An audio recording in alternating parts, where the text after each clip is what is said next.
Okay, to talk about the Chinese market for electric vehicles, we welcome Rupert Mitchell. He is the Chief Strategy Officer for WM Motor, joining us from Hong Kong. Rupert, thank you very much for joining us. A lot to discuss here, a lot of excitement going on. Firstly, tell me about the Chinese market, the appetite for electric vehicles, and what the landscape is like right now.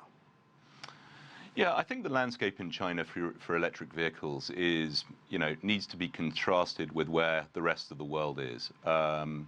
China went in early and hard on the electrification of its car sector, and we're starting to see the benefits of that investment now. Last year, just over 1.18 million vehicles with a plug were sold in China's market, and that was in the context of a pretty tough overall auto market.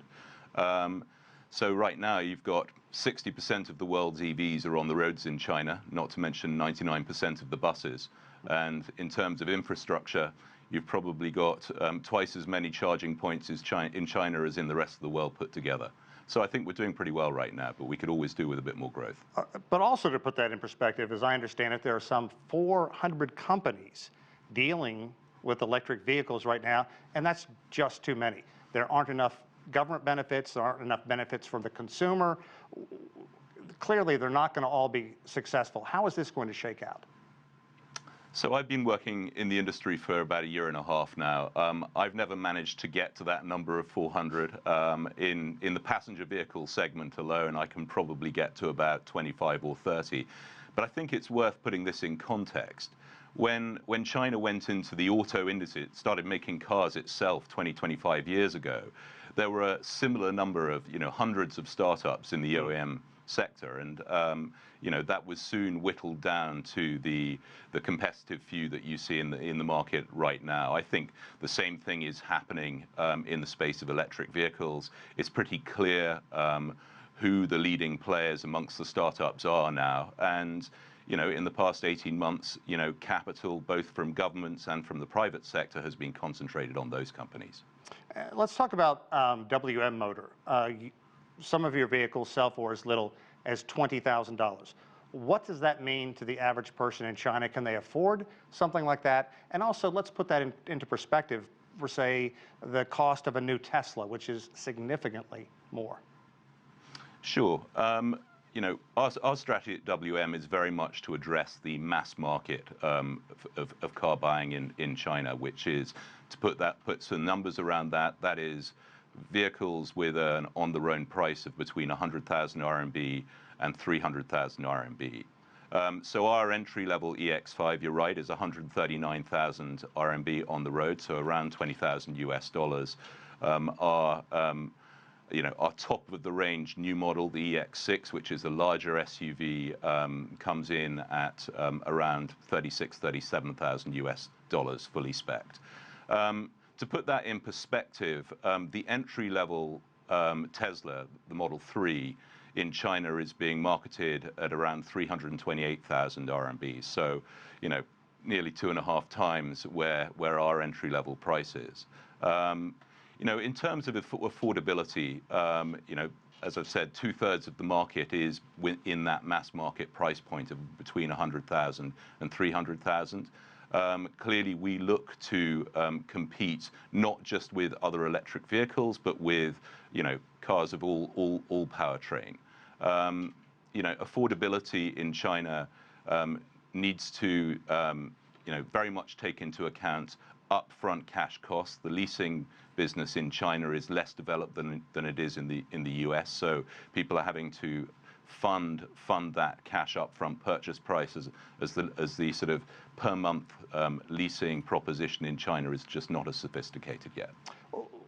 Let's look toward the future just a bit. Some of the same articles that I read that also have that 400 number that you took issue with also talk about until vehicles can kind of overcome range, cost, refueling, and quickly refueling, they're only going to be so popular. But that really isn't the case in China, because just the desire, the demand to get an electric car, it's going to be easier for someone to get a license plate, it's going to be easier to drive, and as you mentioned, there are refueling stations. Yeah, I mean, so that's layered in a lot of things. let's talk about the consumers first of all. I think that the consumers in China, one, have a ready understanding of total cost of ownership dynamics, and on that front, when you take into account things like fueling, after-sales servicing costs, versus charging. In many cases, particularly with mass market model, you're at, upfront, you're at sort of total cost of ownership parity to a certain extent. In terms of range, our entry-level model of the EX5 comes with a 400-kilometer NEDC range. When you think in terms of what that represents relative to the use case for a privately owned passenger vehicle, it's probably already more than adequate. Beijing Tsinghua University did a study a few years ago that concluded that less than 2% of all privately owned cars in Beijing traveled more than 200 kilometers in a week, which puts that charging dynamic somewhat in perspective. Also, China never really cracked into the traditional automobile sales internationally the way it had done in other manufactured goods. Do you think it's going to be different for electric vehicles? You mentioned how far China is in advance in so many avenues.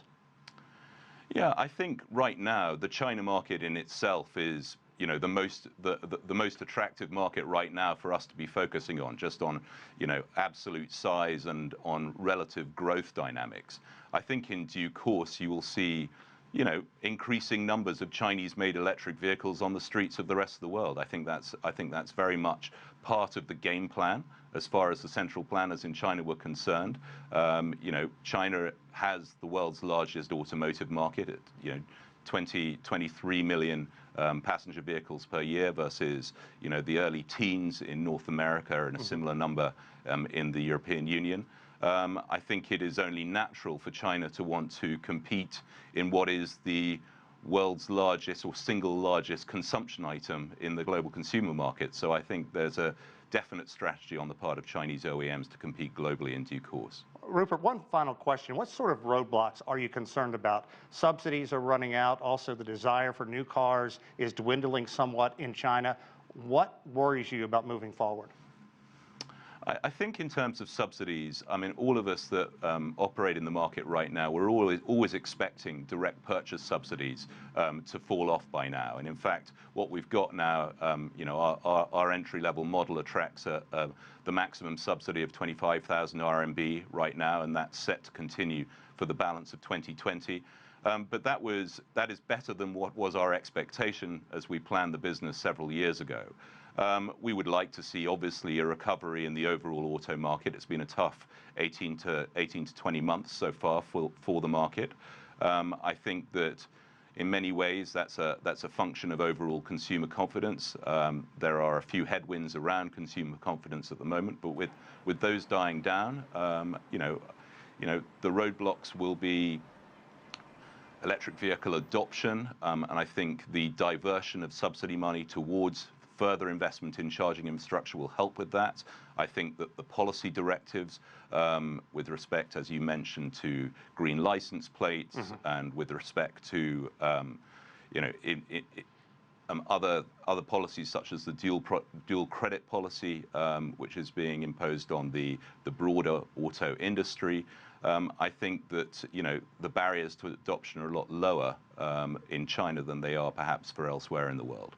Okay, always finding that silver lining. Rupert Mitchell, thank you very much. We appreciate it. Thank you, Sean.